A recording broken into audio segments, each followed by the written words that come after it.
think we do have a quorum. We just have a quorum, so we're going to kick in for our 2-hour session here, and so I'd like to invite Keith Van Muscher up to the podium to give us a submission on water, and you've got 5 minutes. Keith, you can either sit or stand, either way, and just press your mic to make sure it's on. Brilliant. Okay, and you'll see the clock as well. Thank you. Thank you, councillors. For water reform, I support the recommended option of multiple council-owned organisation. Of the alternative models, a wholly Wellington City Council-owned model is impractical. Water supply is no respecter of council boundaries. Working with other councils in the region is necessary. Supply to this area is continued. It has been heartening to see council in the region express support for working together, as Hutt City Council, Upper Hutt City Council, Parura City Council, Greater Wellington Regional Council, and Wellington City Council itself have done. The remaining alternative, a model most similar to Wellington Water, is undesirable because Wellington Water itself is discredited. The recent assertion of charging 3 times, an allegation of charging 3 times as much as in other areas of contract work, amongst other controversies, while still unresolved, raised a question of lack of scrutiny in the outgoing Wellington Water model. I'm not intending to assign blame or criticise any individual business, but that these issues could arise as controversies, even unresolved ones, raise the question, is something off in the model itself? While councils will never be able to do everything in-house, a greater level of scrutiny to try and mitigate these problems arising again is worthwhile. Given local water done well requires changes to be made anyway, now is a logical time to ask such questions and make best efforts for protecting both council and ratepayer interests, the reputations of contractors they work with, and whatever new model is ultimately established. Fix the pipes has become a slogan as much as pet projects has. In reality, there is no silver bullet. There are no projects that can both be cancelled without negative consequences and free up enough funds, workers, or time to solve our water structures issues easily or quickly. That said, progress is being made. And in the new environment, local water done well is about to impose on local government nationwide. It's incumbent on our community to make our best effort for a good outcome. I believe that a multiple council-owned organisation is that best effort. Thank you, councillors. If there have any questions. Do we have any questions? Councillor Pennant? Apologies for being late. Sorry, I thought you were starting at 5:05. I'm just wondering how you think we navigate a political environment, even if the assets are removed, where we're working with other councils with sometimes different competing priorities. Because we have been, and it's been very difficult. And in other areas too. Well, let me be the last to say that your job is easy.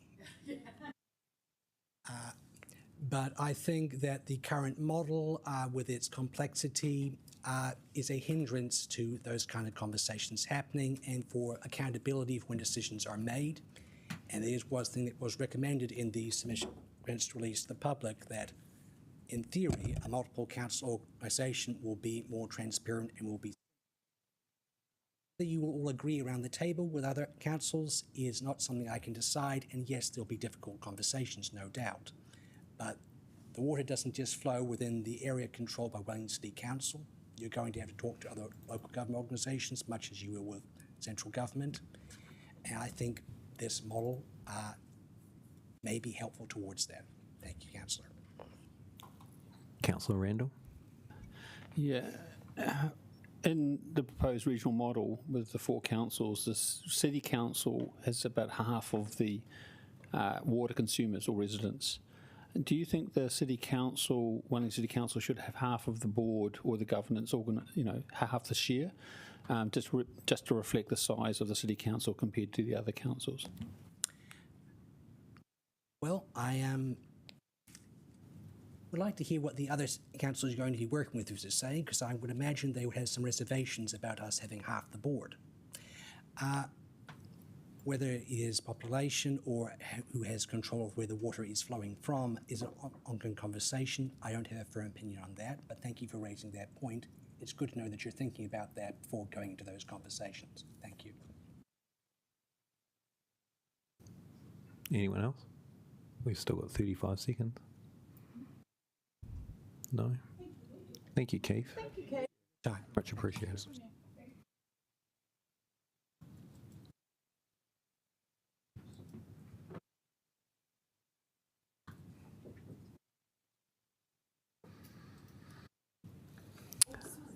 I'd like to invite Craig Moore up to talk about short-term accommodation. So, Craig, again, you've got 5 minutes. Thank you. Good afternoon, councillors. Kia ora, and thank you for allowing me to speak this afternoon. So I'm Craig Moore. I am a local resident in Kōrau and operate an Airbnb on Oriental Parade. Click to the right.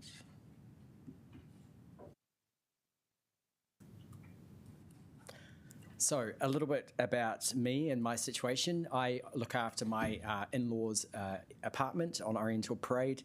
They're local residents of the Manawatu and only live in Wellington and come to Wellington as a bit of a weekender batch situation.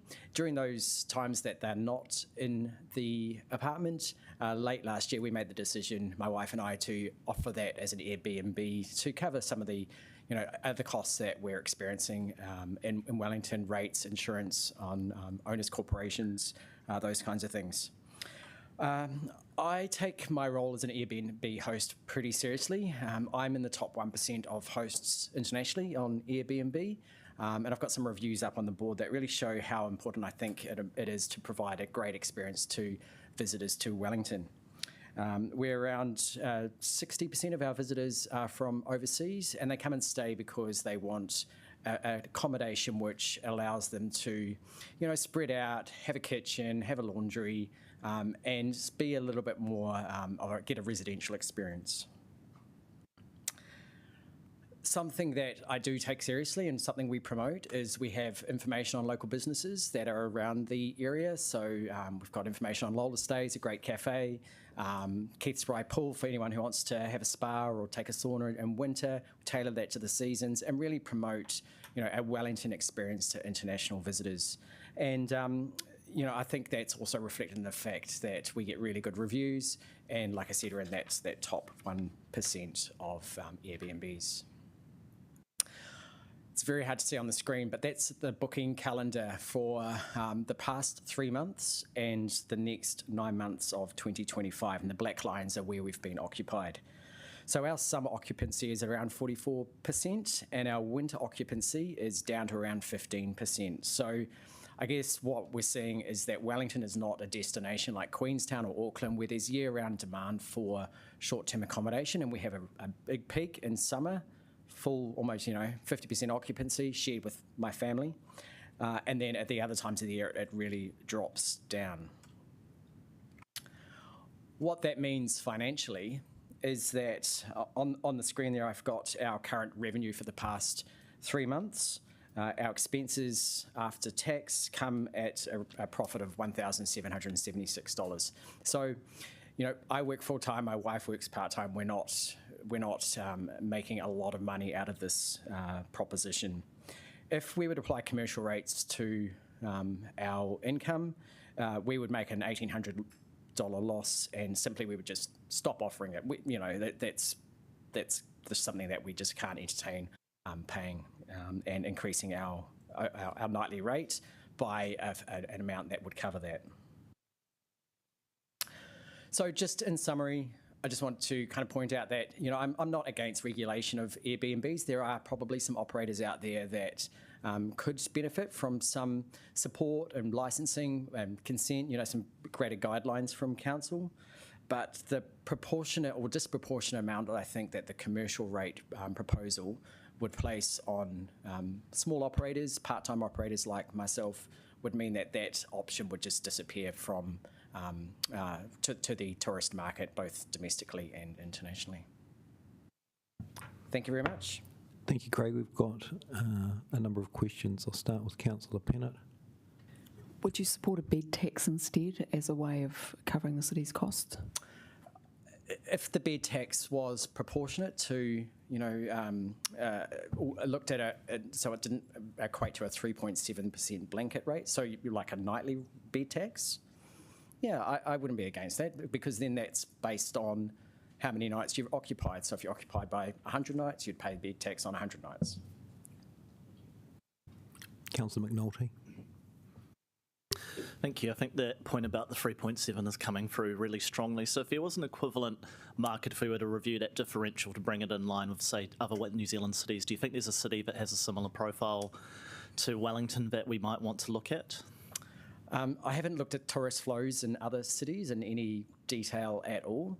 I guess I would try and choose a city that perhaps does have a seasonal peak. Maybe, like, I'm not sure if Dunedin has something that's likely, I guess, to have a peak and a trough.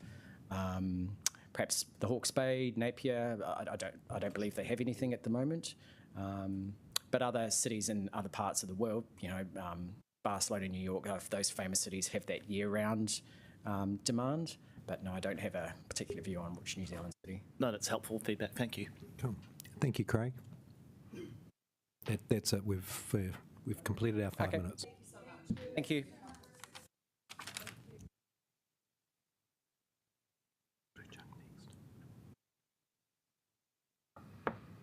Jared Craig.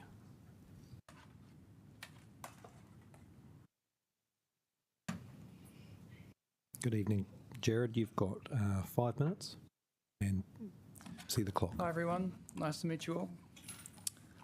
I, like everyone in Wellington, a couple of months ago received this leaflet in the mail, and right away I could see that this was an important one. This was a big one. So I read carefully. And section number 2, under the long-term plan amendment area, council's identified 2 major issues that they're facing. Under insurance, if a natural disaster occurs, there will not be enough funds to rebuild essential infrastructure. Not good. Yeah, major one, can understand that being a major problem. Undiversified investments. Our current investment portfolio is 89% ground leases and airport shares, Wellington-based property assets, making it vulnerable to the same localised risks. Yep, really, really major problem. I can understand that as well. So I was glad to see that the council was identifying these issues and attempting to address them. But then I read that the council's preferred option to deal with these 2 challenges was to cancel a whole pile of local projects in order to keep their undiversified investment portfolio as it is. And that I thought was really strange, because it didn't address the second challenge that has been laid out here. I just thought that was really, really odd, and I was trying to figure it out. So I read the main consultation document to try and get a bit more information, and it basically said the same thing, that council's preferred option was to not sell the airport shares, and therefore the diversification risk would still remain. And yeah, I just could not quite understand how that was the case. So eventually I did go and watch the recording of the decision that was made back in November, or whenever it was, late last year, to take this change of course and try to get understanding, of what people were thinking when they, put this proposal forward. And it seemed to me that the councillors that thought that the airport share sale should not go ahead, they thought that the public was possibly on their side in that one, and that the public really wanted to keep this asset in the council's hands. But I think that the public may not have been aware, if the public was expressing this view, that they wanted to hold on to this, they may not have been aware of the nuances of the situation.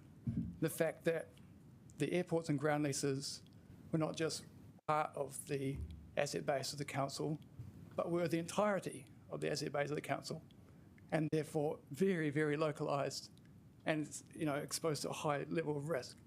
And people might not have been aware of that. And also people will probably be very, very aware of any kind of sale of any kind of asset that's in the public hands being a concern. but they may not have been aware that the sale of the asset was not proposed to be, proposed to go into some new town hall project or some frivolous affair, but instead it was going to go into another asset, a type of asset that was more diversified, less risky, and more able to be depended upon when things really, really go wrong. And I think if the public was aware of that, then they'd probably be 100% on board with the sale of the airport. They wouldn't care about that. They think this is a great plan. So I say, to you, please stick with your original plan. It was well thought through and it addressed a number of concerns at once. Option 1 is not as effective. It does not address the second challenge that you've laid out, which is your diversity of investment portfolio. The Wellington public, when made aware of all the nuances, will be in agreement with this. And as a bonus, you get to keep doing all the projects that you had laid out, which is a really good thing. Thank you, Chair. I think we're getting some very excited councillors, but I'll start. You do have one question from Councillor Abdurrahman.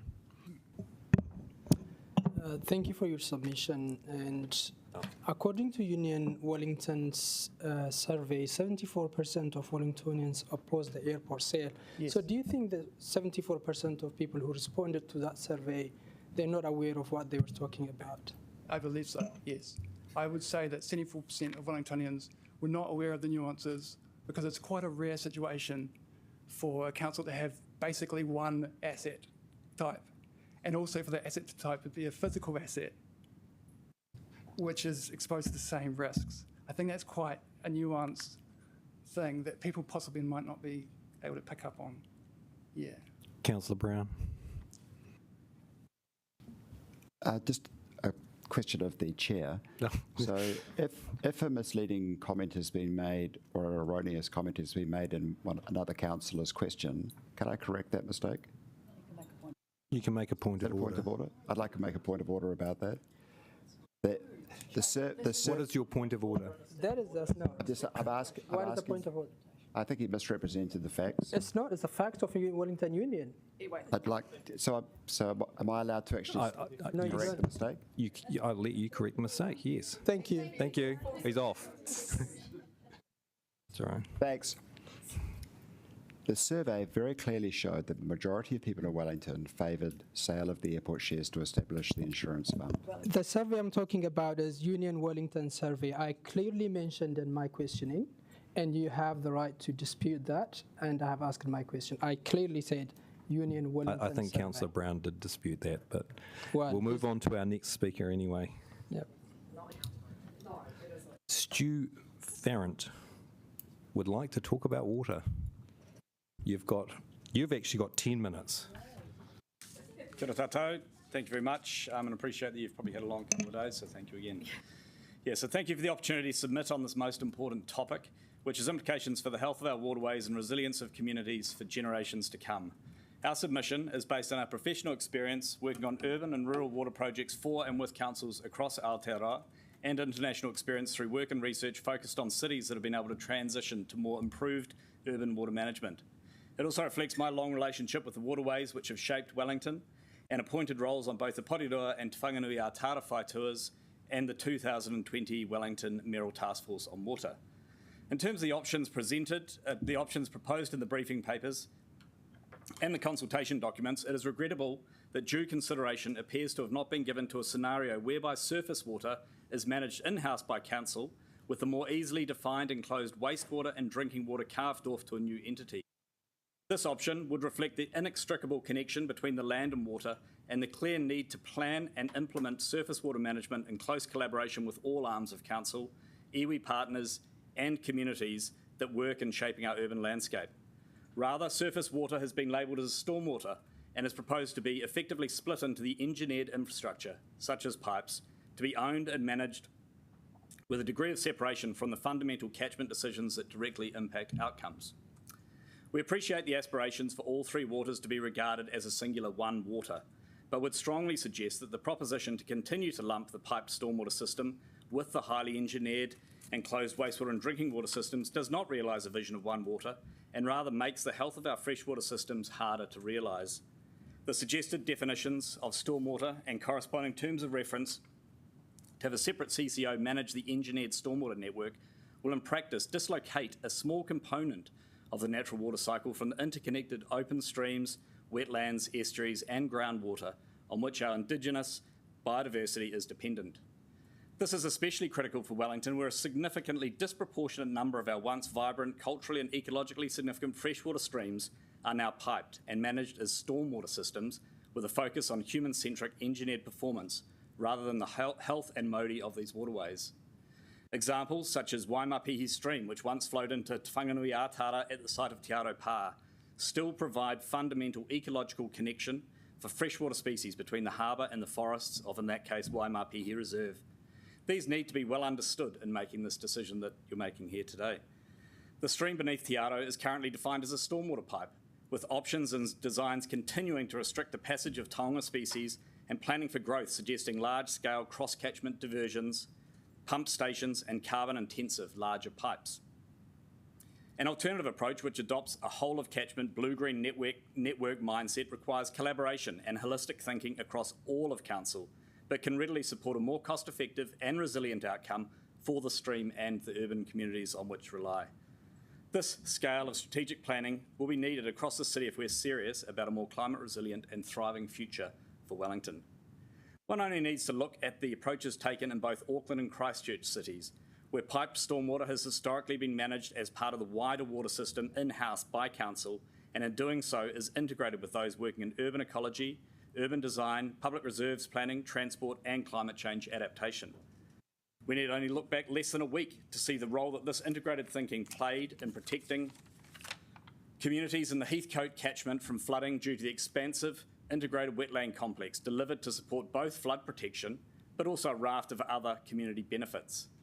In Auckland, the Council's in-house Healthy Waters team are leading New Zealand with the planning and delivery of catchment scale solutions to support climate change resilience, improved urban ecology, and to genuinely reflect Te Mana o Te Wai in partnership with Mana Whenua.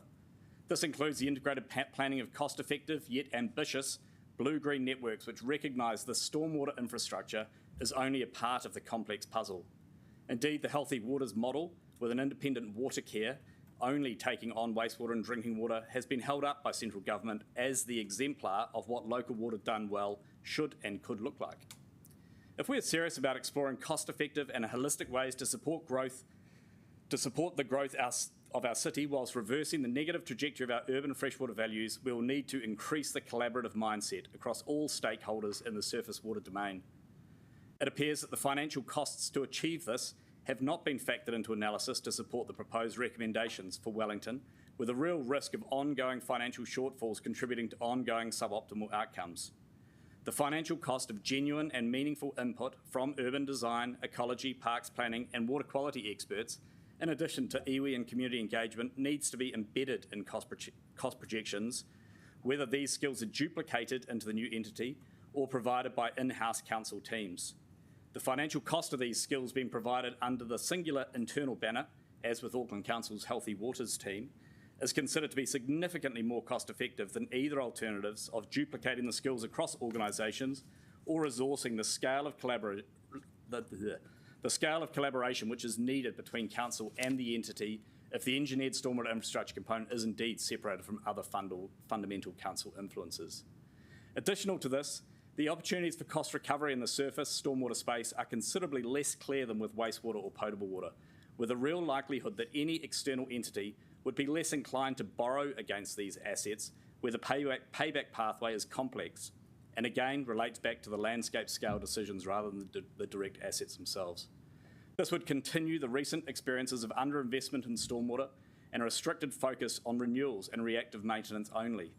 Successful international experiences with initiatives like imperviousness taxes, development incentives and community stormwater harvesting schemes are wholly reliant on an all-of-council approach, which will be extremely hard to see realised with the separation of surface water as proposed.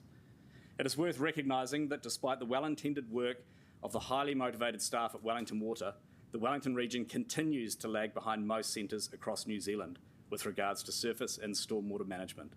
This was clearly articulated in the recent Wellington City Water Sensitive Cities benchmarking exercise, which highlighted this and many of the drivers which underpin the ongoing challenge. Based on these unavoidable realities of living with surface water, we urge Council to consider a fourth scenario, whereby our catchments are better managed in a systems-based and collaborative manner.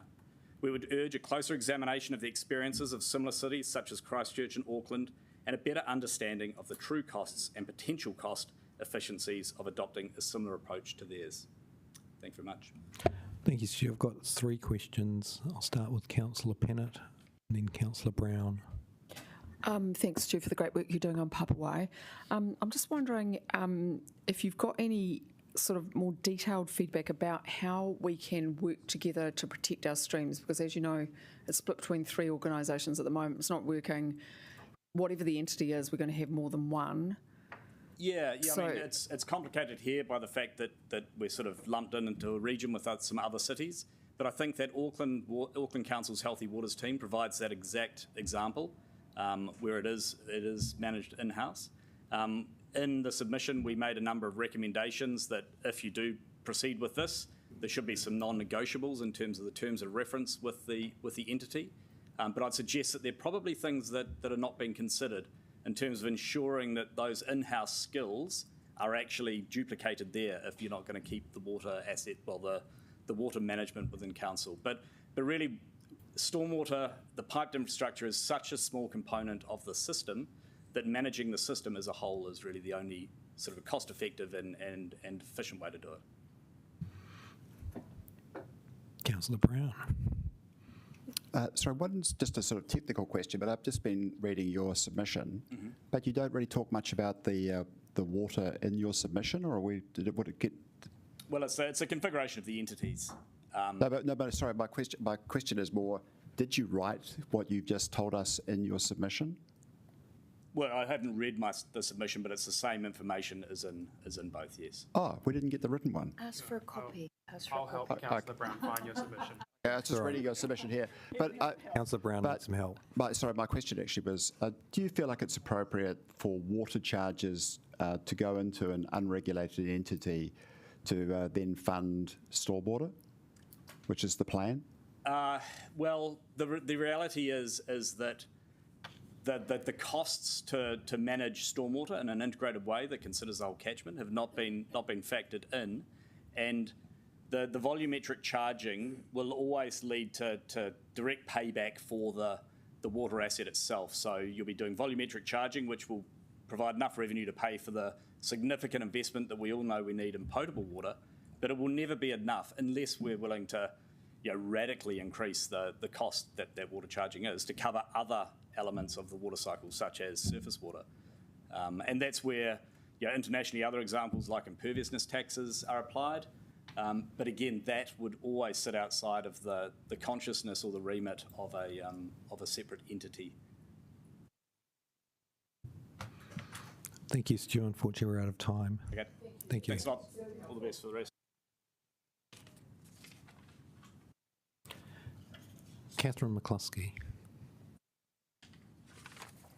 You have 5 minutes, Catherine. Kia ora koutou. Thank you for giving me the opportunity to come here today and speak with you, although some of you may not like what I have to say. As once again, Wellington City Council has forgotten about some of its most vulnerable citizens. I'm talking about people living with disabilities. I would like to lay down a challenge for you all today and suggest that you all try being in a wheelchair for a week and discover how difficult and ableist our city really is. Or failing that, try and push somebody in a wheelchair around Wellington. It's not easy. I have had 2 family members in wheelchairs, and there are not a lot of places you can take them easily, especially given our unpredictable weather. One of the few pleasures was going to the Begonia House in the Lady Norwood Rose Garden. Flat, outside, inside, a cafe, but most important, easily accessible nature. We have all read how important access to nature is for our well-being, And I'm talking about a group of people who are some of our most vulnerable citizens who get a huge benefit from this place. Zealandia, too hilly, only a small part accessible, and it costs. Otauri, too hilly. Botanic Gardens, again, only a small area that is flat. People with disabilities and mobility issues can often be more vulnerable to infection, so being outside is not always an option. Where to go then? Answer, the Begonia House. I urge you to think very deep and very hard before you put a bulldozer through this precious Wellington resource. I have one other point I'd like to raise this evening, making people of Airbnb pay commercial rates. Many of you may have the idea that people doing Airbnb have a lot of money and are doing this as a business. That is very far from the real truth. Yes, there may be people like that, but very often it is single women, sometimes retired, who are trying to make a little bit of extra income to eke out their pensions. Many pensioners need to do Airbnb in order to pay the extortionist rates. But now you want to charge them higher rates, which spirals into some Kafkaesque nightmare.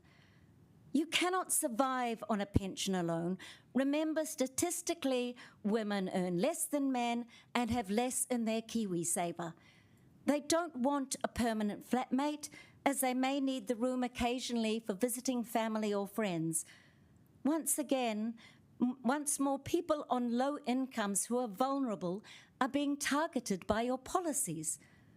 I would like to finish by reminding you that we work and live in a society and community that should be caring for its most vulnerable, and I believe we have a duty of care. Remember this when you vote, and truly think of who is going to be affected by your decisions. Our aged people and those with disabilities once more going to be thrown onto the dung heap of life? Thank you. Are there any questions? Councillor Pennant. Thank you. I agree, and I do happen to push a wheelchair around, and so I know when it works and when it doesn't. So you're saying that you would like more investment in making sure that our curb cuts work really well for wheelchairs, simple things like that, making sure there's disability parking. Yep, and even most wheelchair users can't even use public transport because the one time, if you're waiting at a bus stop, and there may only be a bus every half an hour, and you're in a wheelchair, you want to get onto the bus, but there's not a lot of spaces for wheelchairs, and they can often be taken up by prams and pushchairs. So you have to sit there in the pouring rain and wait for another bus. So many wheelchair users don't even use it, because it's just not even worth trying. It's too hit and miss. Thank you, Catherine. Thank you. We'll continue on with Kyoko Fukuda. Hello.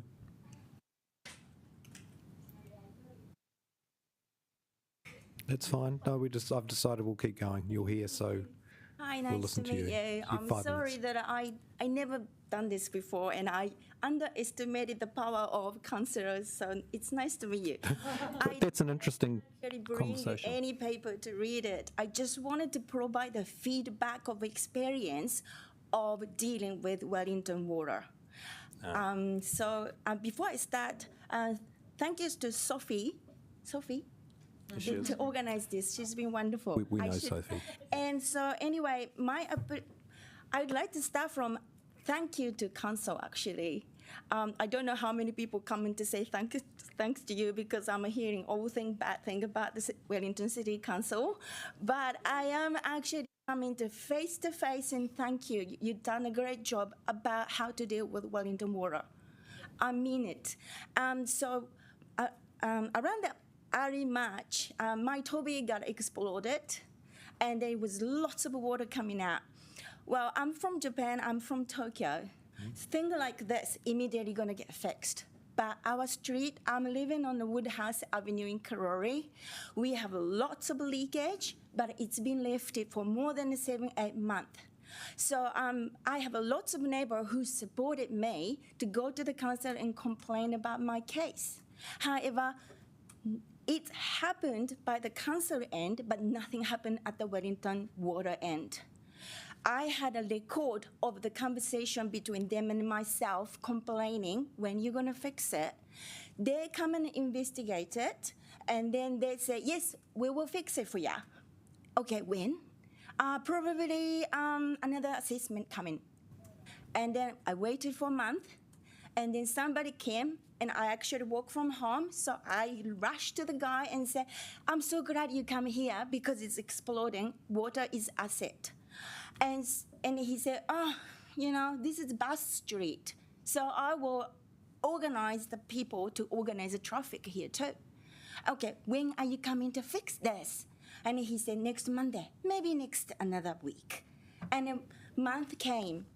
Well, to be honest with you, if I didn't speak to any Wellington Council lady on the phone, my Toby probably leaking still today.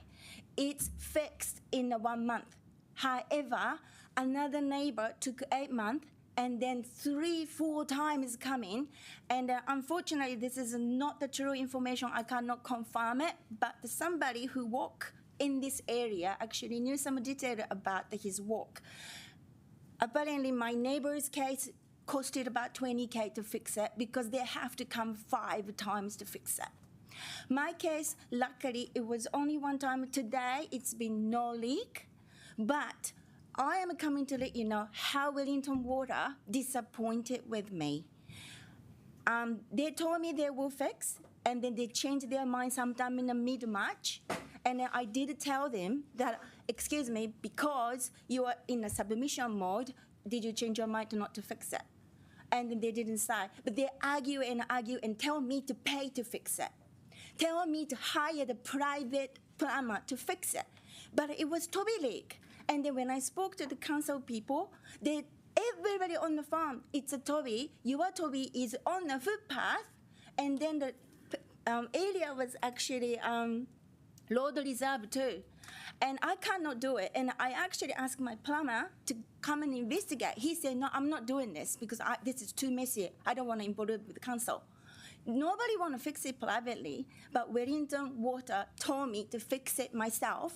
And if it's a Toby leak, I can reimburse. But this is not right because I have spoken to the Citizen Advisor Bureau. They told me also Toby is a council and it's in a footpath. It's difficult to fix it privately. So when I was talking to Wellington Water, I would like to ask you if you actually want me to hear about how they deal with this problem seriously from the consumer end. I would like to share my recording of conversations. So thank you so much. But I amend my submission that I do support water meter and the Wellington City Council, number 2 option. I did actually put it as a number 3 to support the Wellington Water, but no way, I'm not going to support them. And then City Care Water came to fix my Toby in the end. They're more professional. And Wellington Water people, they come with the 3 truck, didn't do anything, and left at the 3 p.m., and I do not trust. And I have heard that there is some fraudster activity, and I really want you to have some kind of a fraud detection, corruption within the organization so that you keep an eye on whether they are doing a real job or not. So thank you so much for listening. Thank you for the submission. And you get a clap. If any other questions, please. Thank you. Yeah.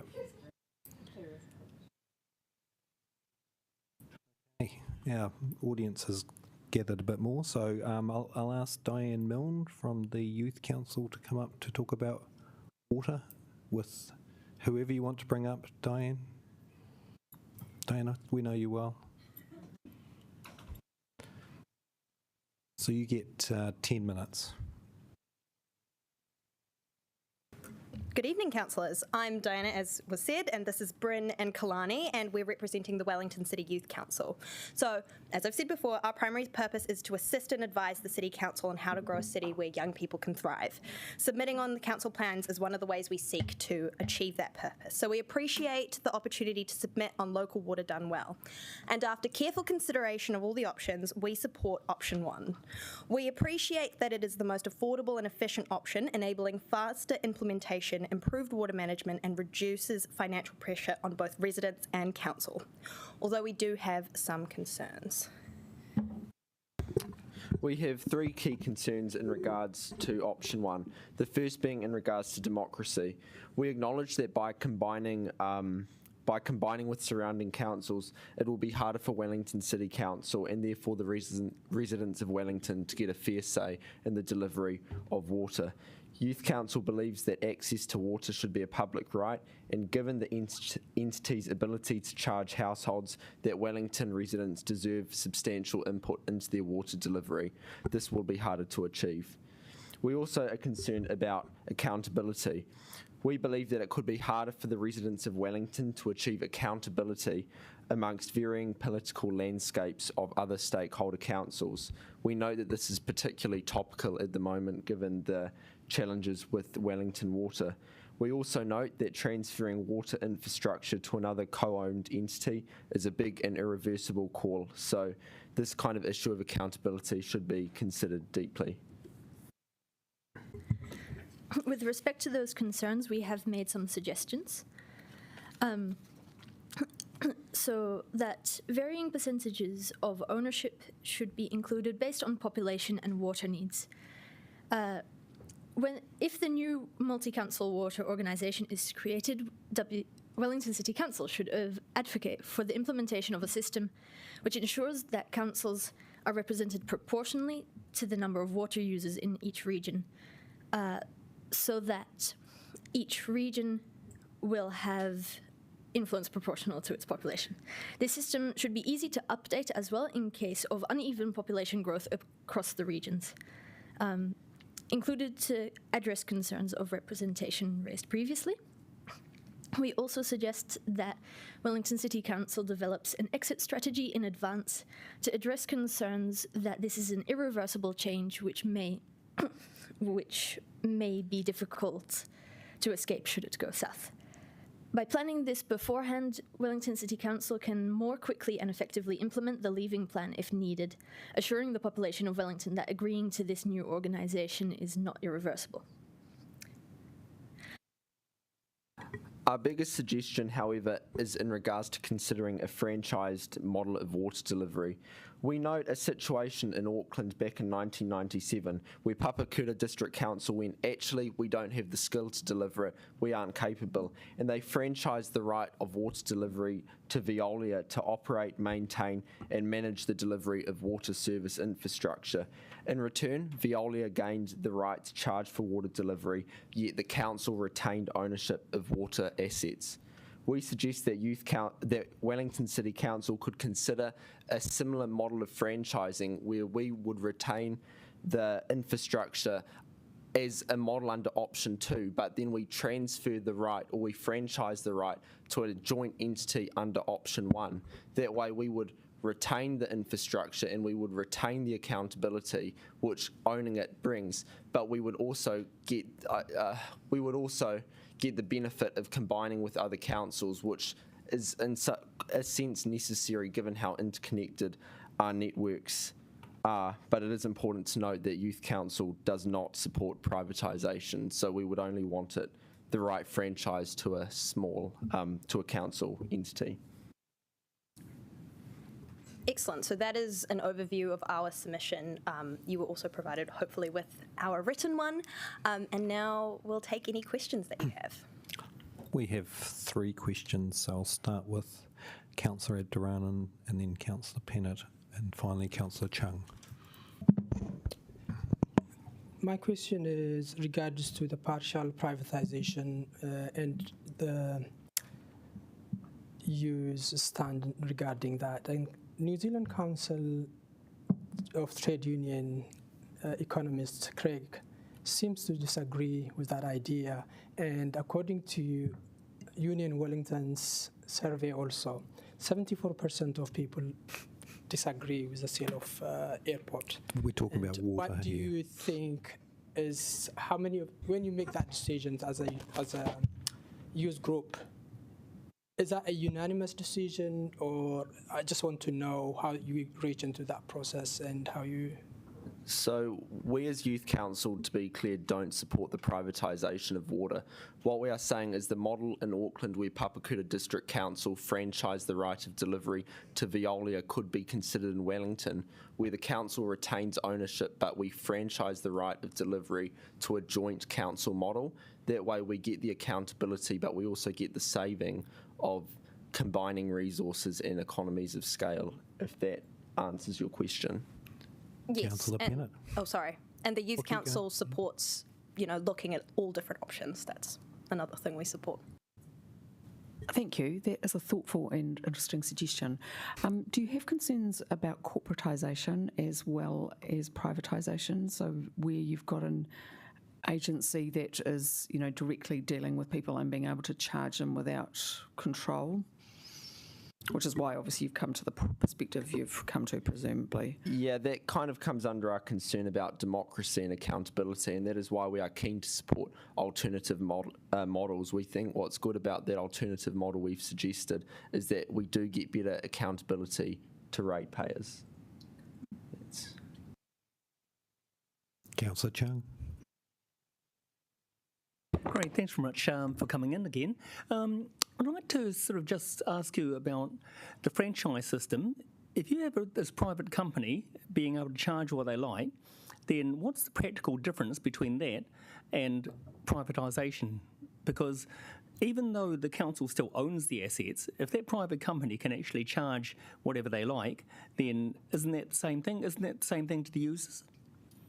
So what we've been trying to share is that we don't support franchising the right to a private company, but rather a jointly owned entity, in which way we can still get economies of scale around the region, but still retain ownership. By retaining ownership, we'd presume it would be easier to ensure, like, we're not overcharging and to ensure good service of delivery.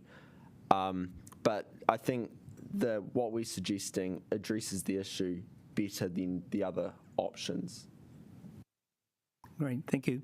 The example of a situation where a council franchised the right was brought up as a model for a possibility to bring the elements of option 1 and 2 together, not necessarily to directly follow step by step that case study, but to say here is an angle that has been taken previously. Councillor Randall. Thank you. I share a lot of your concerns. My question is about your idea that we need to also be clear about an exit path should we join a regional model. I just wanted to know what we would exit to. Do you think the council should take it back over, or do you think it should really just separate off a water entity that it alone controls? I think we would need to consult with the Youth Council before answering that question. Thank you. And on that, we'll have part 2 of the Youth Council to talk about the general long-term plan. And I think Shelley is coming up. You can either Thank you very switch. much. Yeah, thank you.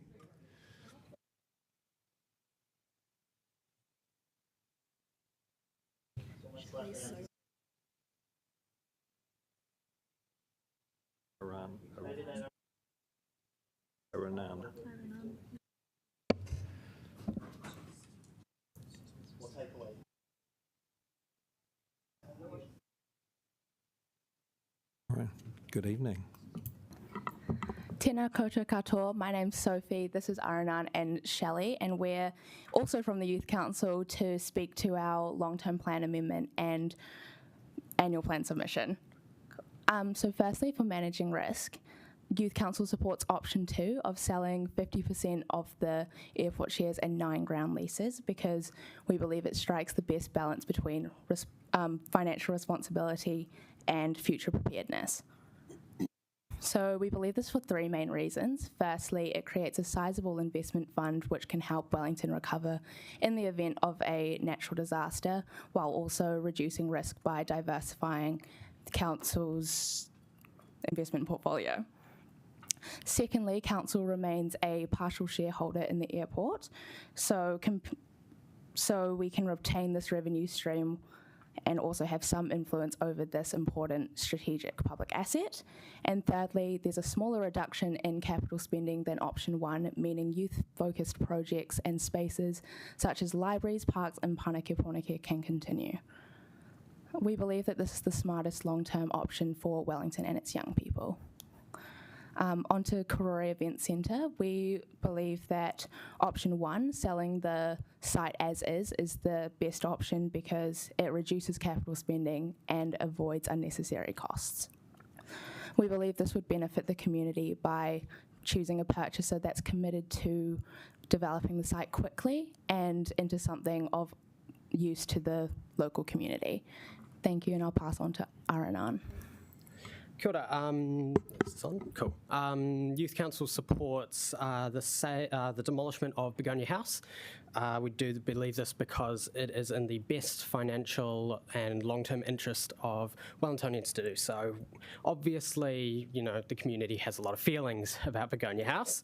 However, having considered the cost of, you know, keeping it up, we believe that demolishing and supporting a newer, safer, more sustainable building, which can actually enhance the experience for all visitors, last for a long time, is a far better option. Further, we support actually the intended 10-year timeframe for both phases of Pāneke.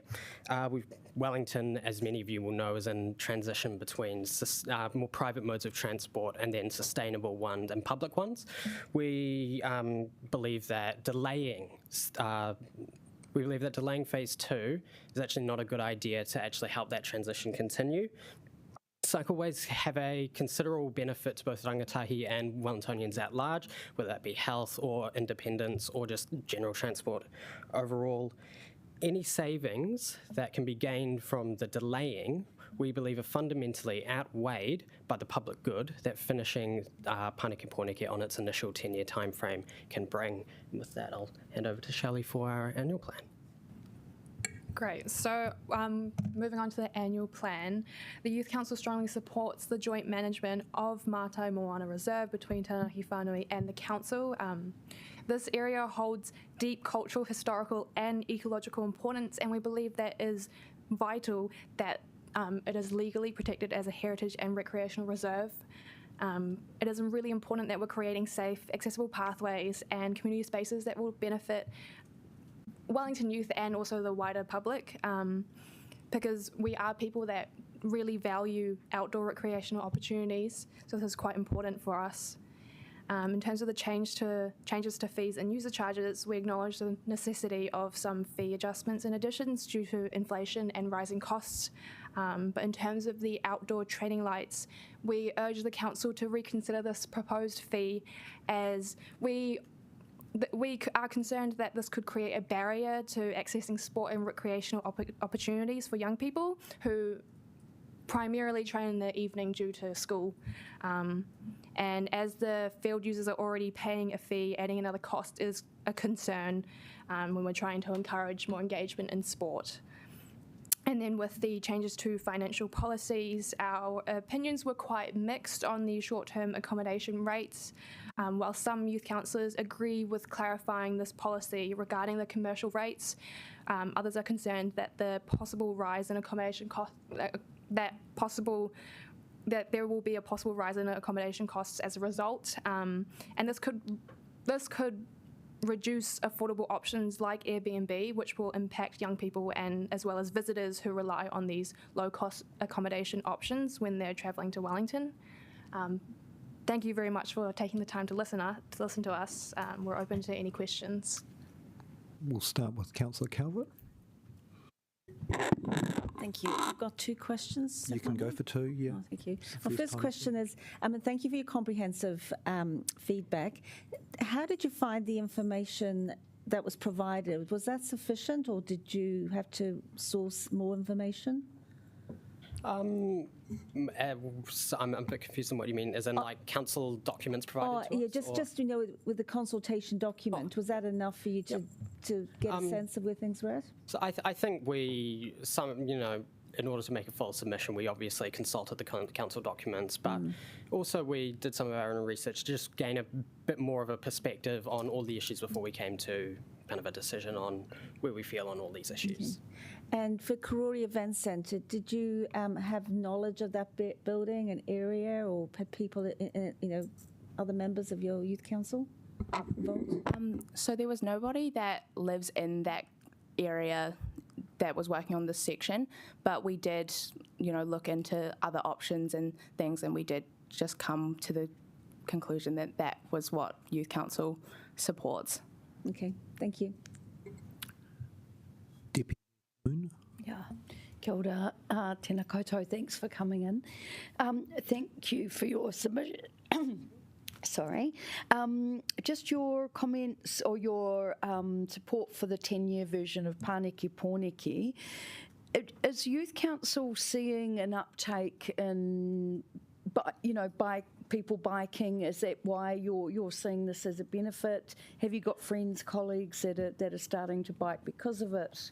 I'm not sure if I could speak to the specific individuals on Youth Council, but I think we are generally seeing across Wellington a general uptake in the use of cycling, and particularly we absolutely acknowledge its benefits for young people in biking to and from school or university, but also just the independence that having a bike provides, and young people being able to just go to events without the need for something like a driver's license and being able to take a car. And so we absolutely support providing more comprehensive networks for young people to get to places safely on bikes. Around. Right, thank you. Councillor Chung. Great, thanks very much for coming in. You mentioned a whole lot of different aspects of changes that you would like in Wellington and the sorts of things that you'd like the council to finance. Have you thought about the costs of all of this? Are you aware that of how much the council actually owes at the moment and how much we're paying in interest per week just to service these loans? Yeah, so we are aware that the council doesn't have the financial means to finance everything, and that is partially why we went with option 2. It does provide a bit more headroom for those sorts of projects.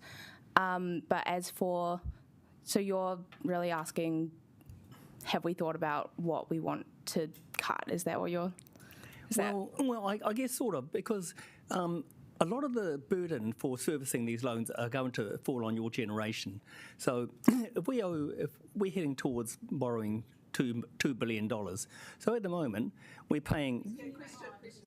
So we're paying a huge amount. So this is actually going to fall on your generation to actually look at servicing these loans and how you're going to pay for them. So do you think that's worth? Sorry, so what was your question? Yeah. Well, we ask that regularly as well. Of actually providing all these services, because the council has to borrow this money to do it. So do you think that's okay for us to keep borrowing money for your generation to actually consider how you're going to pay for it? I would note that the vast majority of the options that we said are the ones that are the most cost effective. We particularly demolishing Begonia House, selling the Kōrau Event Centre are the ones that council officers have reckoned will have the least impact on ratepayers. The cost was absolutely in one of the big focuses that we had, because obviously, as you've said, we are going to be dealing with these costs in the future, and so the reason why we've taken a lot of time to carefully plot out our views on each of these is mainly cost dependent, so we can actually get the best bang for our buck, as it were. Great, thank you. Thank you. Councillor McNulty, did you have one? Just after hearing your submissions today, as a group of young people representing to council, is it fair to surmise that you're much more concerned about issues about the city's finances, water and sustainability, rather than where you can do wheelies or the location of takeaway stands? I think it would show that there is young people do care about the future of the city, and absolutely, yes, we do want to be able to get takeaways as well, but also we want to live in a positive city that actually provides for young people as well. Thank you very much.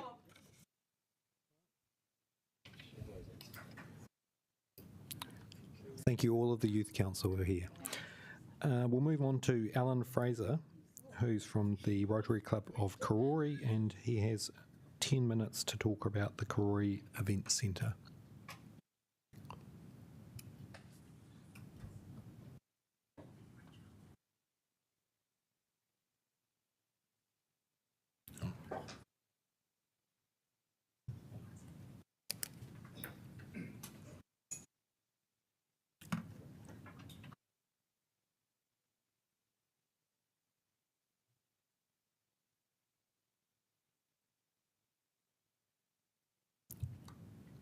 Sorry.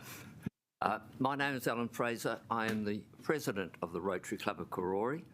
I've been a resident in Karori for over 45 years, and for the vast bulk of that time, I have been fairly significantly involved in participating in a range of community organisations, and in particular, our Rotary Club. My colleague with me is Graham Titcombe. Graham is a foundation member of our Rotary Club, and he's also a foundation trustee of the Karori Hall Trust. Our Rotary Club urges Council to honour its December 2022 commitment to complete the fit-out and deliver on opening the event centre. This, we do believe, represents the best outcome, a fit-for-purpose community, creative and cultural space, helping to achieve an ongoing, thriving community. In 2007, our club, along with other Karori service clubs and community groups, were approached by the Wellington City Council following their ascertaining that it was no longer feasible to move one of the old community halls on the St John's site into the site now occupied by the Events Centre. And in return for council support in making things happen, the community was asked to raise $1 million to get the new community hall up and running. The groups got together and with other interested individuals established the Karori Community Hall Trust for this purpose. And as I mentioned, Graham was one of the foundation trustees and continues in that role. Quite frankly, we are appalled that Council was even considering demolishing or selling the Event Centre, a largely community-funded facility. It was gifted to you as Council on the understanding it would be completed and opened quite some time ago. Our Rotary Club involvement in the community is not just within the club. A number of our members have served on other organisations. Apart from Graham's role in the Hall Trust, he's chair of our Community Bus Committee. We have another member who chairs the Marsden Daycare Club, and Wally Simmers, a name you may well have heard in association with the Events Centre in the past, continues as a life member of our Rotary Club, and he was founder chair of the Hall Trust. While he's now in residential care, he has a very high respect in Karori and wider Wellington City. I myself have been a Karori Community Centre Committee member, and I was chair of its youth committee for a number of years, as well as having involvement in other community organisations. Over the 45 years of our club's existence, we've supported many community projects, and some of these have been in partnership with you as Council, and we see this approach as a very positive way to meeting community needs, and the community hall we see in the same vein as this approach. Even if we were to accept Council's estimate of $3.3 million to get the hall open, and we do think that that is rather overstated, the Karori community will have contributed approximately 40% of the total cost, both directly from citizens of Karori contributing, community organisations such as ours, and through successfully engaging the support of non-council funders. Our Rotary Club has prioritised support for youth activities here in Karori, particularly for after-school activities. A recent workshop involving 10 community groups and facilitated by our club highlighted that there were two significant needs in our community that were regarded as unmet needs. One was loneliness, and the other was the provision of more extensive after-school and weekend activities for our young people.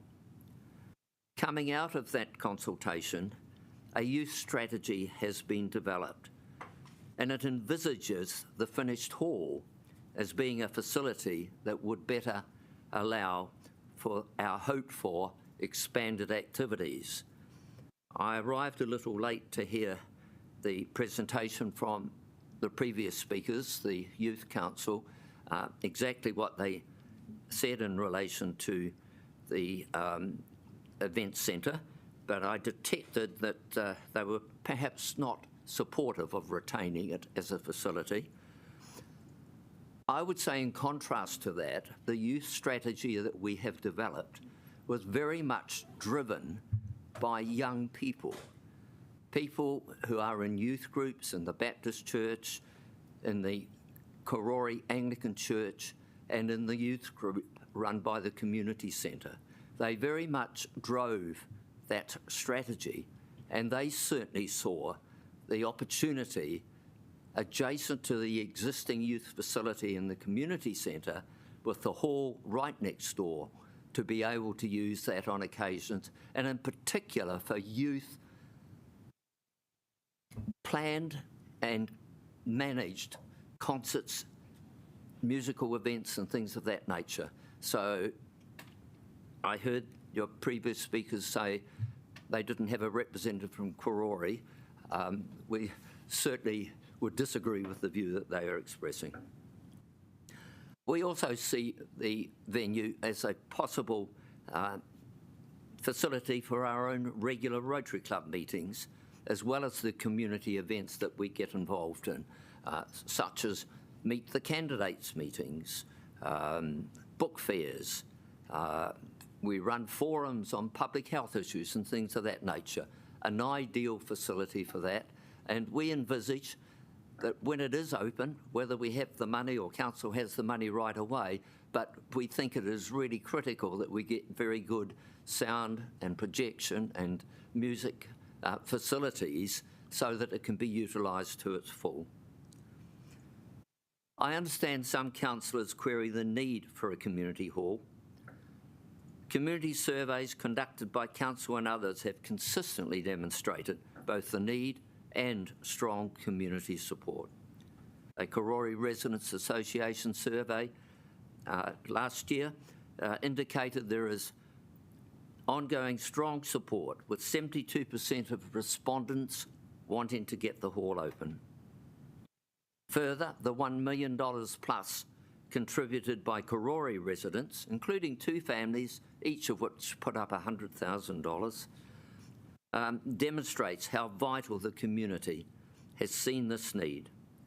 And we note also that the community has lost 10 halls over the last 15 years. Others question the value of finishing the facility.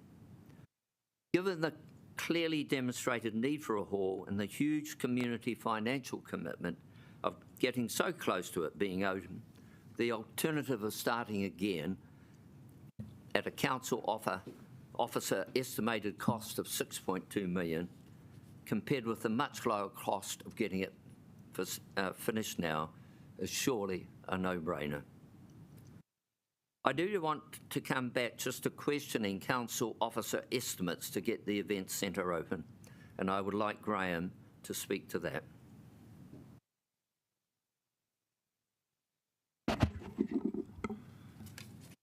To us, it appears that the estimate of $3.3 million is being constructed in a manner to give the highest possible potential cost.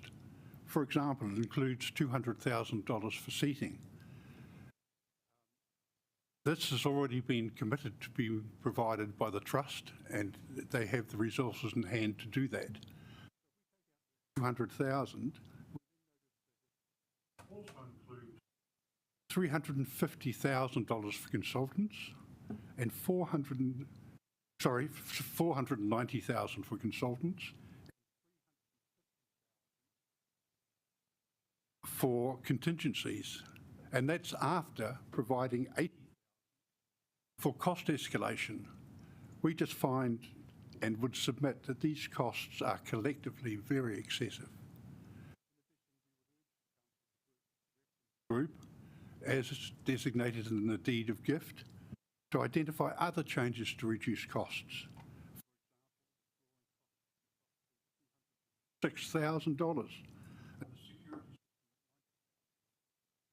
We are totally confident that substantial savings could be made to the design as it is currently costed, just by the council and the reference group working together constructively. Thank you, Alan and Graham. We're out of time, so unfortunately we can't have any questions. Thank you very much.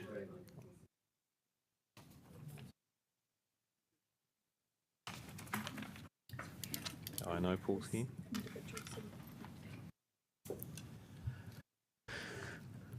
So, Paul Ridley Smith and his omnibus of presentations. You can start with 10. No, we can start as 10 as an individual, and then we will move to the next session. Councillor Panovich, thank you for allowing me to speak to the meeting. So just to clarify, I've got 10 minutes on my personal account and then 20 minutes on the for Orange Bay Residents Association. That's correct. I don't think we will need all of the 20 for sure. Okay. Hopefully not. And look, I just want to clarify two things. My personal submission differs in some respects from the OBRA one, and that is I will do my very best to present OBRA in the OBRA position and the my personal one separately. So will anyone else be presenting with you for the second one? Will join me for the OBRA submission. Okay, that's good. She can fact check you. So as long as, and also I will from time to time make references to you and the council. I want to make it really clear. None of these are aimed at any individual officers or any individual people. I'm talking organisationally, so please do not take things as any personal criticism. That's certainly none is intended of any individual. Thank you, Paul. Let's get to the City Sea Bridge. The council has lost its social licence over this matter. You ran a flawed consultation process. I actually genuinely believe, and I was a lawyer for a long time, that the Civic Trust will win the judicial review. It's 50-50, but if I really had to put $100 against Tim Brown and see if he takes the bet, we will win. Tim accepts that bet. Case. But even if we don't, the problem is that you lost the public. You didn't do it like you should have done. And there is a chance to repair that. What should happen from here is that the parties should tell the judge, hold the judgment while we enter into a good faith negotiation. That way, there can be a win-win out of this. And if at the end of the negotiation there isn't an agreement about how to proceed, let the judge release her judgment and see how the cards fall. That is a perfectly conventional. I've been involved in lots of litigation, and that happens all the time. On the detail of it, you just, as you know, you don't know, as we believe, you've applied the wrong earthquake standard. You've got the costings wrong. I play poker with Maurice Clark. He built the bridge, and I said to Maurice, how much would it cost to fix the bridge? He said, it'd be expensive. I said, well, give me a number. He said, it'd be in the millions. I said, what? I mean, a single digit. He said, at least 3. I mean, the 85 million number is just fanciful. And you need, and I know it's hard for you at a council level, just pause, engage. And look, I met the mayor, and I appreciate that you were probably constrained by your legal advice at that time. So no, I'm not making any criticism at all. But that meeting should have happened, and it can still happen. And then, even if at the end of the day it's demolished, even if that is the decision, the social licence of the council will be enhanced and preserved and respected, and the council needs that. That's all I've got on the water submissions. Sorry, on the City to Sea Bridge. Engage, please. Water reforms. Councillor Brown is right about that. This exactly. The city model is better.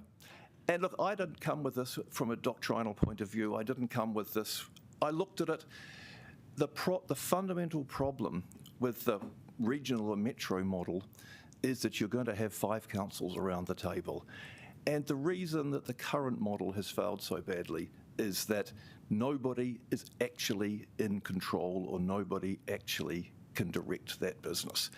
And unfortunately, and I know there are some good arguments, and I'll happily acknowledge those at the Opera time in terms of synergies and so on and so forth.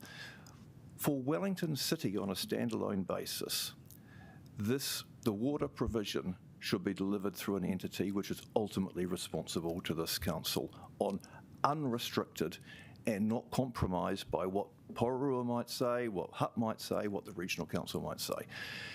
You will end up, in the plan it talks about, the 5 councils will get together and agree, I can't remember the exact terms, I've got it in my paper, a strategic plan.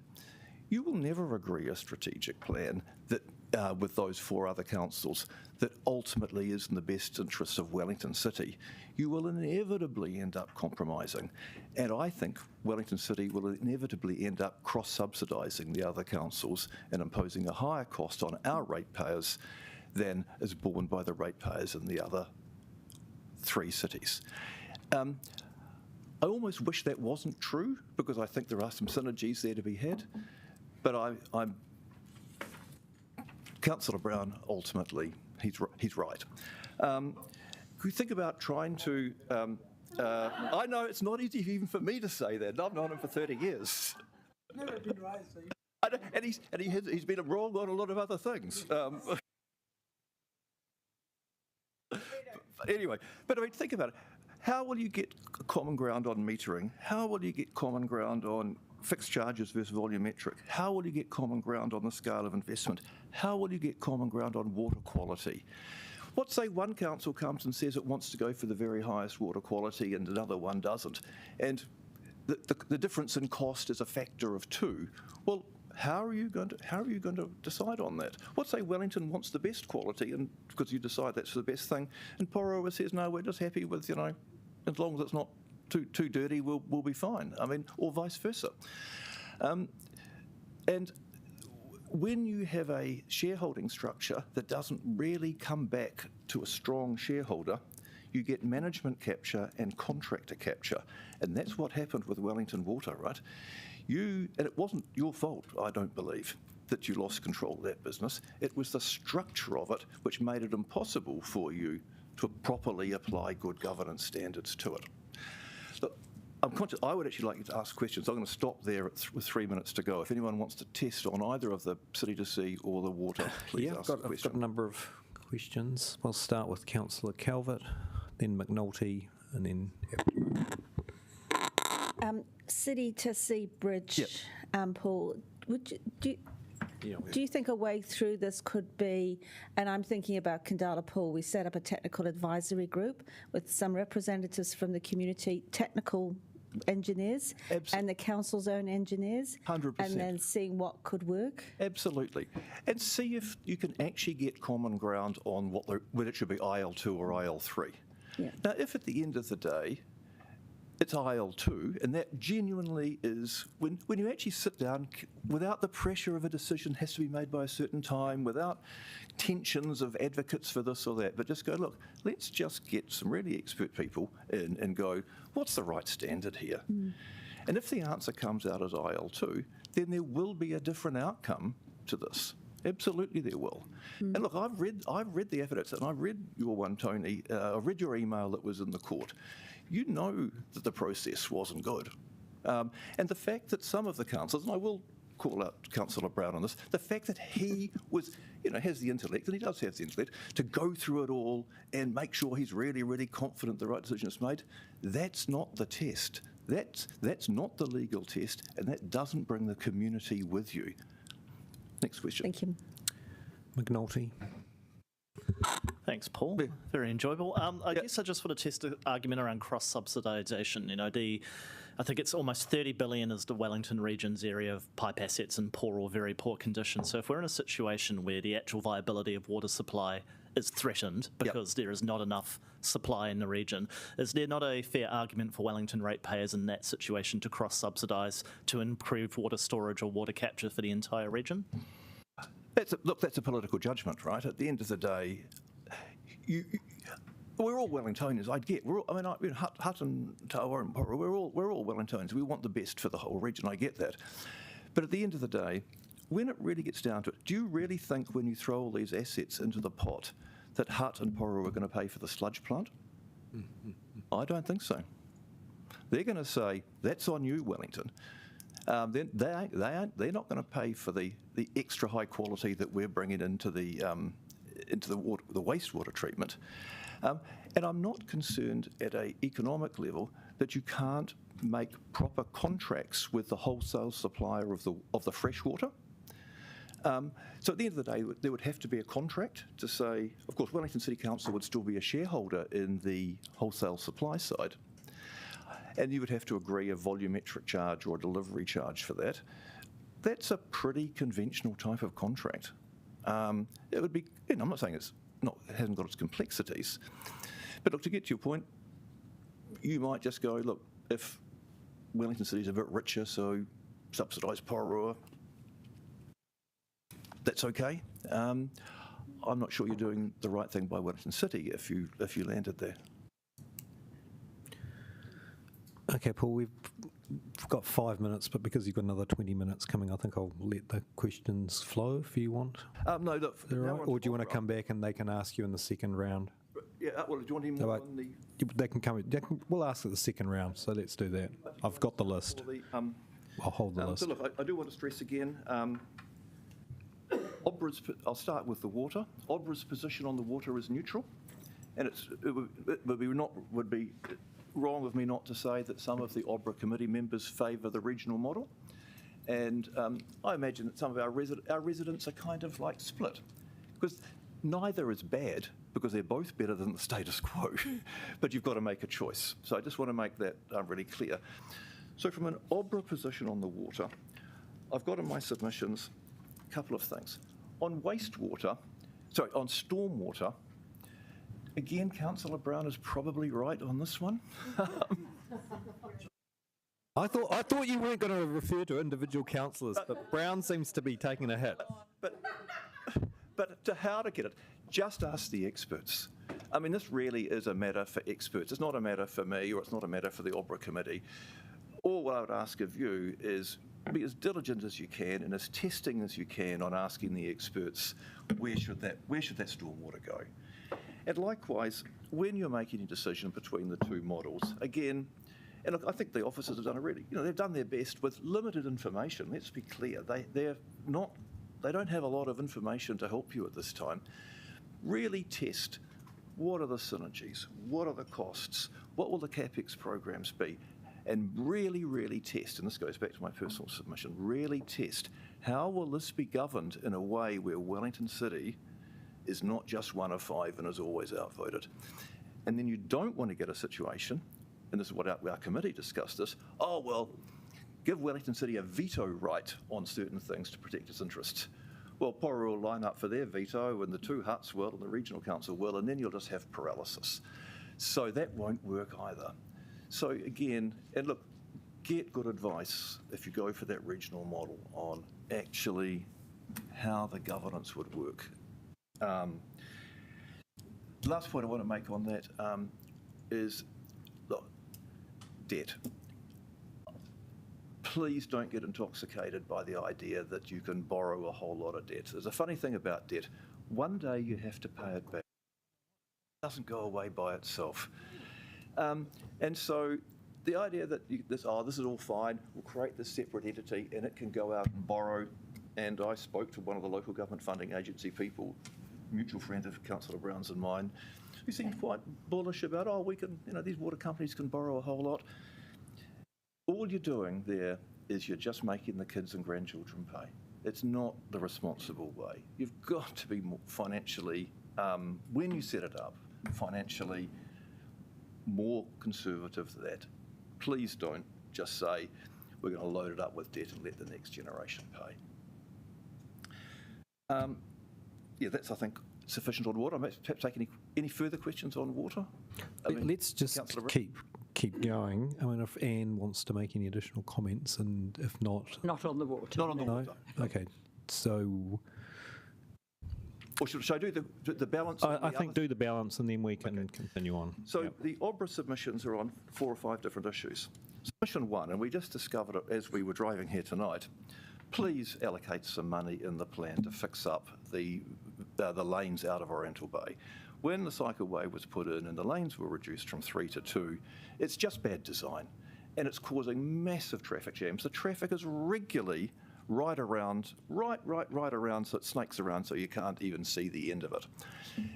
Just move this, as Rex Nichols, a former councillor, has written to the council with a paper, just move the cycleway from outside Bats to the other side of the road and restore the 3rd lane out. And now you're doing the Courtney Place end of the Golden Mile project, just add a little bit more. We've already given you a paper and some drawings on what needs to be done, so we just request that you please ask officers, this time, rather than give us the cold shoulder, investigate that as part of this, you move that cycle lane from the east side to the west side. Submission 2, Golden Mile. We have regularly and consistently opposed the Golden Mile project, and we just again reiterate that remains our position, and would like to speak a little on why it's important for our residents that it doesn't go ahead as contemplated. Yeah. Yes, well, I've been on the committee for 9 years now, and I was chair for 3 years, and we've made constant submissions on the subject. Actually, I remember talking to you, Tori, once, very shortly after you were mayor, and made the point that all the elderly people and the physio and handicapped people want to go to these places, dentists, doctors, blood units, physiotherapists, they're all down there, podiatrists. And everyone is very worried, not only in Courtney Place, but elsewhere. I've had lots of people, because they know I'm interested in this sort of thing, talk to me about it. So I have to say that I totally agree with everything that Paul and the OBRA have said. This is not the time, I don't think, to do such an expensive thing. It may be in the future, it will be good, but I'd hope that it can be looked at very carefully. And I'll just finish off. We know we've got an election coming up, and we've heard Andrew Little's request, and I think and Ray, Councillor Chung has said the same, and the other candidates said the same. This is a decision that should be made by the next triennium. Please respect the social licence that you've got. You know there's substantial opposition. Don't abuse the authority, and it's a strong term, but I think if you signed that next contract, that would be an abuse of your powers. I really genuinely think that, and you need to get the trust back. And I'm not being personal, I said that at the start, right? I'm talking to the council as a whole. You need to get the trust back, and to keep ramming stuff through when you've got the opposition and when you've got an election coming up is just not the right thing to do. Submission 3, rates and debt. Look, the reason there is no building in Wellington, the reason there are no cranes down there, well, there's multiple reasons. But one of the reasons, and I used to be a director of a retirement village operator, and we built retirement villages, hundreds of units a year all around New Zealand. We wouldn't build in Wellington. We'll build in Kapiti. We've got a site in Kapiti just in Waikanae, which we're keen to build, or I'm out of it now, keen to build on. Because the prospects in Wellington, I'm a long-term Wellington, it's sad to say it, just aren't good enough.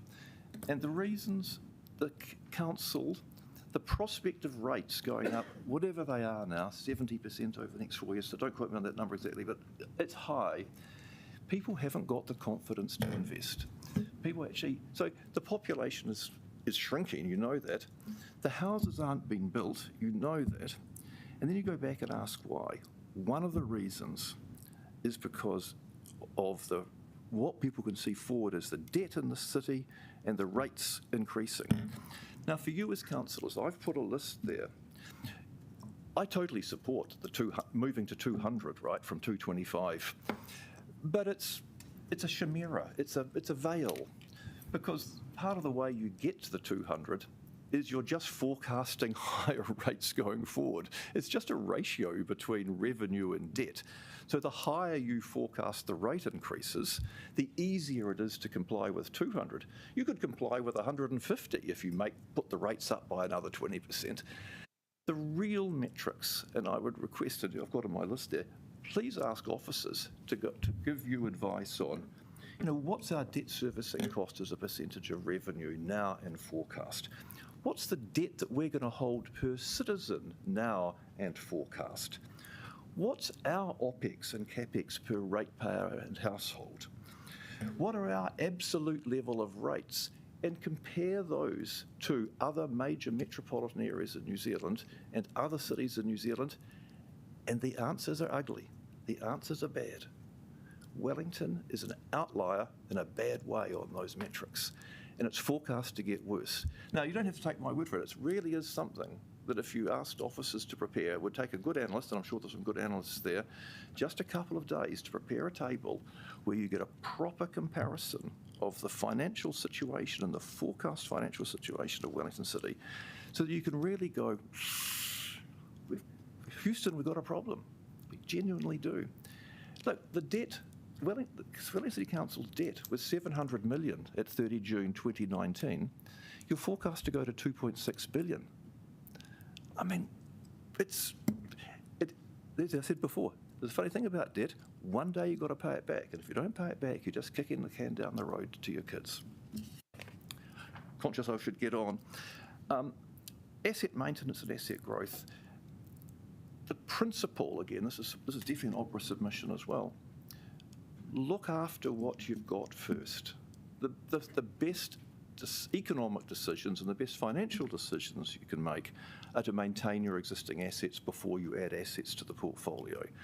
So the Begonia House simply wouldn't have been the problem, and I don't know where you're going to land on that, obviously, if there'd been a reasonable asset management plan and there'd been something in the budget over the years to look after it. The City to Sea Bridge is in exactly the same situation. The cheaper option and the best economic option with all of your assets is just make sure you've got a decent funding to look after them before you build new stuff. So when you get to Matai Moana, for example, look, at Opera, we're not for or against it. It's outside our region, and I'm sure it would be a wonderful thing. But to add another $750,000 a year to the council budget, and who knows what it would be after a year or two, when we don't have the money to maintain our existing facilities, I heard the last end of the Kōrau people saying, we've already got a facility which we can't maintain or keep, and I don't know where you'll land on that, to then add another major liability, as worthy as the project might be. Is that really responsible? And again, we're not taking a position that you should or shouldn't. We're just asking you, from a ratepayer point of view, to apply a lens of look after what you've got first. And that brings us to the Michael Fowler Centre. Anne, your topic. Yes. But as for the Michael Fowler Centre, it could be said to be the heart of Wellington. I mean, I think the council will have a very expensive fight if it tries to demolish it. I mean, look at what happened. I'm sure you remember when Radio New Zealand tried to get rid of the concert programme. There was a huge fuss, and they had to keep it. So I urge you to plan to keep the Michael Fowler Centre and fix it. I think it's such an important part of Wellington, and I know that I'm speaking for the whole of Opera Committee. And just to be clear, the reason we've raised it is that in the long-term plan, there is an allocation to investigate the demolition of the Michael Fowler Centre. And let me be really, really clear to the 3 ward councillors for Lambton. Turn up at our election meeting, we will be asking you did you vote to fund the investigation of the Michael Fowler Centre? And see how that goes down, councillors Pennant Young and Rogers. I genuinely think that's an issue that could see anybody who votes for that turfed out of council. That's how strongly we think about that. You should be queuing up to be the person to move an amendment to remove that funding allocation from the LTP. There you go. And then water reform I've already covered, so that leaves some time for questions, and perhaps we don't need the full 20 minutes. Great, thank you, Paul. So we do have a list, and I'll start with the end of the last list, which is Councillor Abdurrahman. Yeah, you're up. The first one is regards to the water, and what do you think the central government's response would be? Because it seems a directive instead of us consulting with the community from what it looks like. If we don't go with the option most likely favoured by the central government. And also I want you to just respond regards to the point you mentioned on the Golden Mile. So can I answer the first one before I forget, and then come to the other? The truthful answer is I can't give you any personal insight into the central government. What I say is what you should do is do what you think is best for Wellington City, and don't do something because central government says you should do this model over that model. But I don't have any, I can't offer you anything more than that. Good. Quick question. On the second one, Golden Mile, yeah. Golden Mile. This council already voted on that one, so now it's up to officer in charge and the CE when it comes to signing the contract. So is your message to them, or was your message to this council? My question is one of social licence. My question is one that, given how close you are to the elections, and given your knowledge of the opposition to this, and given your knowledge that all mayoral candidates, all serious mayoral candidates, and even some of the not so serious ones, are saying pause. So really, I think, I suppose I would look at Mayor Tory Whanau, really. And, I mean, I'm not being personal to her, I know you're a fan of it, but say, look, to this chief executive, in the circumstances, we think the right thing to do to maintain our social licence is to pause. Doesn't mean not do it. It just means let's not continue to make enemies of the public here. Okay. So, I don't know, perhaps you'd have to take your legal advice. Is there a way where you could pass an amendment to withdraw the funding? I presume there's funding in this year's annual plan, or is it in, I don't know. I mean, maybe there is a resolution you could work up to withdraw funding that's previously allocated, but so I'm not an expert on that. It's called an amendment. We'll move on to Councillor Randall. Thanks for your comprehensive rundown of things. And just, I guess, wanted you to ask you to step back and just see the extent to which the council has lost social licence, I guess, and whether or not we need to take... Tony, there's been a lot of side conversation over the last 30 minutes. Can we all just please... We're nearly there. Sure. Keep going, Paul. I mean, I just, and you've been involved in some of those issues. Yeah. I want to ask you to say that is there anything that we're sort of doing correctly that is an example of the way we would do it? It's a really good question, and I did have this on my things. The band rotunda, I don't know what decision you've made, because I know that was done and thing. But if your decision has been to provide a much longer term lease to this operator, we are 100% supportive. By the way, 100% what I say we had really good engagement with. I'm sorry, I forget the name of the officer who responded to our questions. It was fast, it was fulsome, and it was helpful. And yes, so yeah, I'm really looking forward to the announcement that you've done a deal on Band Rotunda. Thank you it's a good question. Great. So we're waiting. Let us wait. Councillor Chung, you're up. Great, thanks, Paul. I think I could probably fill in another 20 minutes asking you a whole lot of questions. But The first one is that you mentioned about Maurice Clark saying that he would estimate $3 million to repair the city's to sea bridge. Do you know if he's actually been asked by the council to actually look at that? He's not. And so he built it. He knows it absolutely. He knows it backwards. He knows it really, really well. So I said, Maurice, are you serious? He said, yeah, no, it's the liquefaction risk on the lagoon side, and you'd have to pile drive in there. You'd have to push some concrete into there. I said, oh, that sounds bad. Oh, he said, no, it's all $3 million. No, it hasn't been asked, but I'm not criticising the council for that. I'm just saying that's the type of thing that if we could get into a good faith discussion could go on the table. You could get a guy like that, who Maurice Clark, Order of New Zealand of Merit. I mean, he's been one of the most. Him and Sir Mark, I mean, heavens above, they've been such fantastically generous citizens to Wellington. He donated that social housing unit as councillors know. Put him in the room, he would be really helpful. Okay, so then on with the Ray, that's it. Next is on the list is Councillor Brown.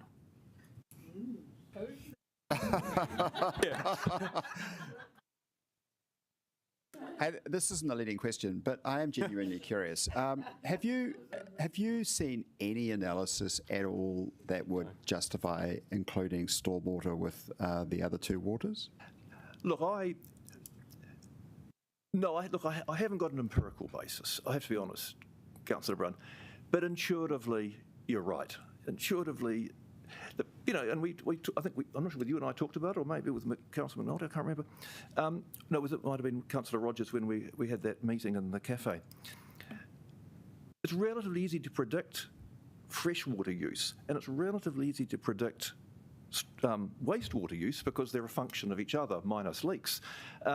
Stormwater is act of God, right? I mean, it's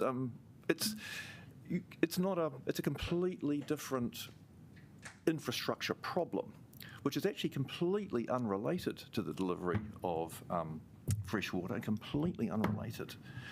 So you have to plan differently, and I think my gut says it's a different problem, and different people should fix it. So that was a Patsy question. I gave the answer you wanted. All right, Patsy, but I do believe it. I do believe it. Councillor Pennant. Thanks. Just really quickly, Councillor Free and I are working on an amendment around EC. Yep. But I do want to know whether the association is going to have an open check if it ends up being really expensive to remediate. I don't think anyone wants to demolish it, really. Clearly, of course. Well, clearly the first thing is absolutely you should investigate the costs of remediation. But first of all, you should decide to what standard. Let's not get into the same debacle for the City to Sea Bridge where people say it should be IL 15 or something, right? Let's agree at the start the right standard, do it methodically, get the advice, and look, and if at the end, and I know Councillor McNulty had this view on the old town hall, if it's going to be $500 million to fix it up, sure, have that discussion at that time. But you're putting the cart before the horse here. Councillor Rogers, you're okay? Are you sure? I got time. We've got time because our next speaker's not here yet, so we're done. We'll have a break now, but thank you. Thank you for attention. Thank you for making for the 30 minutes. We'll just have a short break until our final speaker arrives. Oh, good. Yeah. I heard.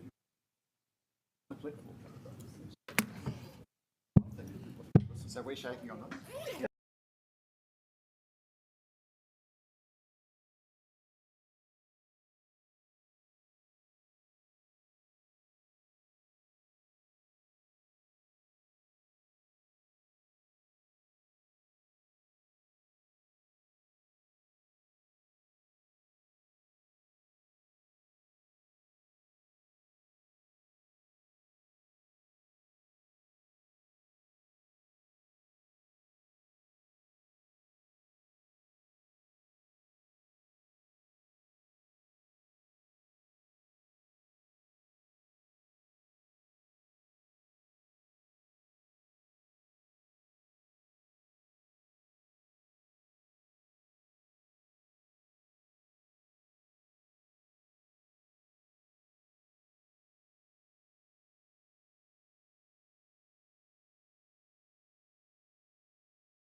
Okay. Yes, hello. So it's amazing to meet you all. I'm actually at the Newtown Hospital, trained to be a doctor. So this is not a thing I do too often, and so I probably will not like speak to you guys if I ever have a broken bone. And so it's obvious that you all are the experts over here, and so this is just me as a person and the stuff I like over here. One thing I do want to say is that I was so impressed with the transparency of this whole plan. As someone who's never done this before, it was so amazing to see how it was all just like well written enough that I can understand what's happening over here.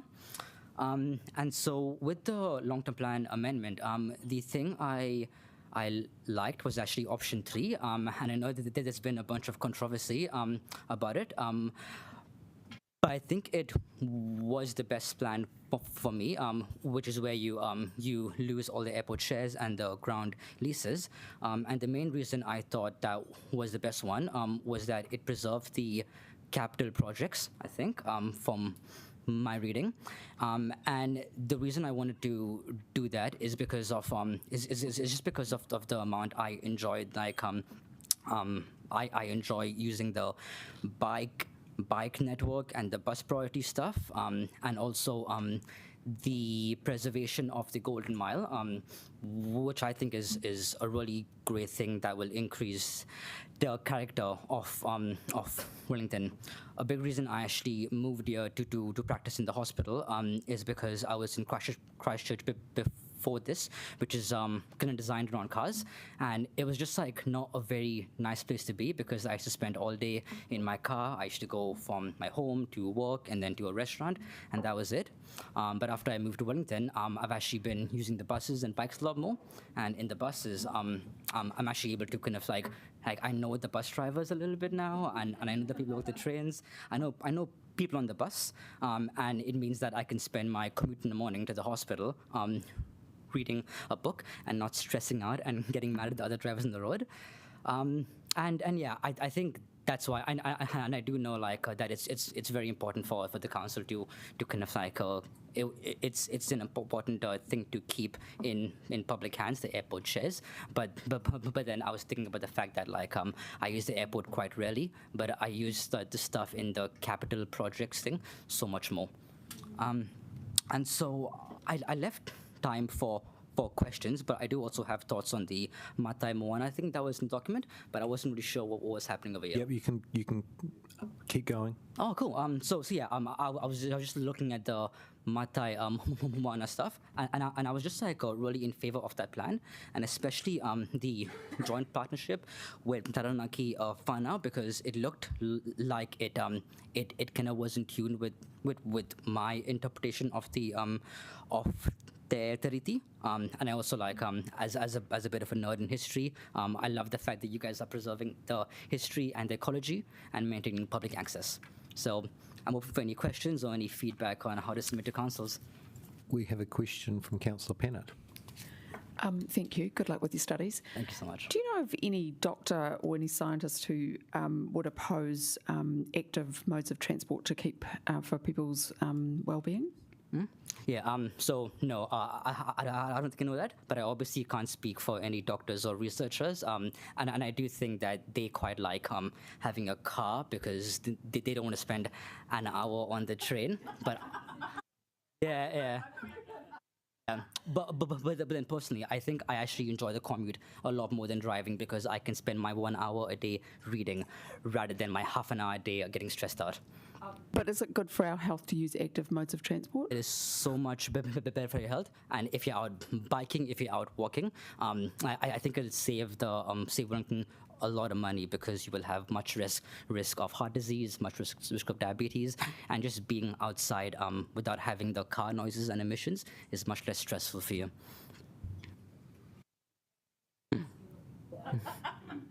Anybody else? Any other questions? Online? No? That's it. Well, thank you. Thank you so submission. much.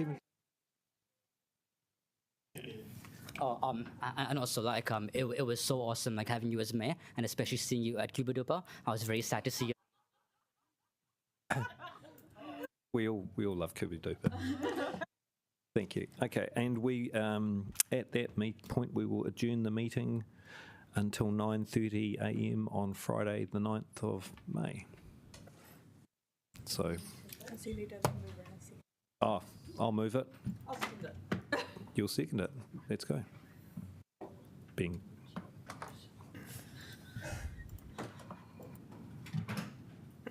I'm voting yes. Thank you, Sarah.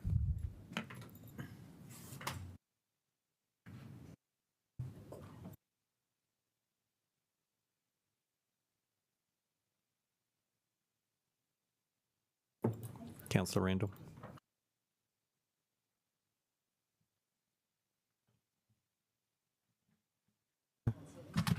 Okay. That's carried.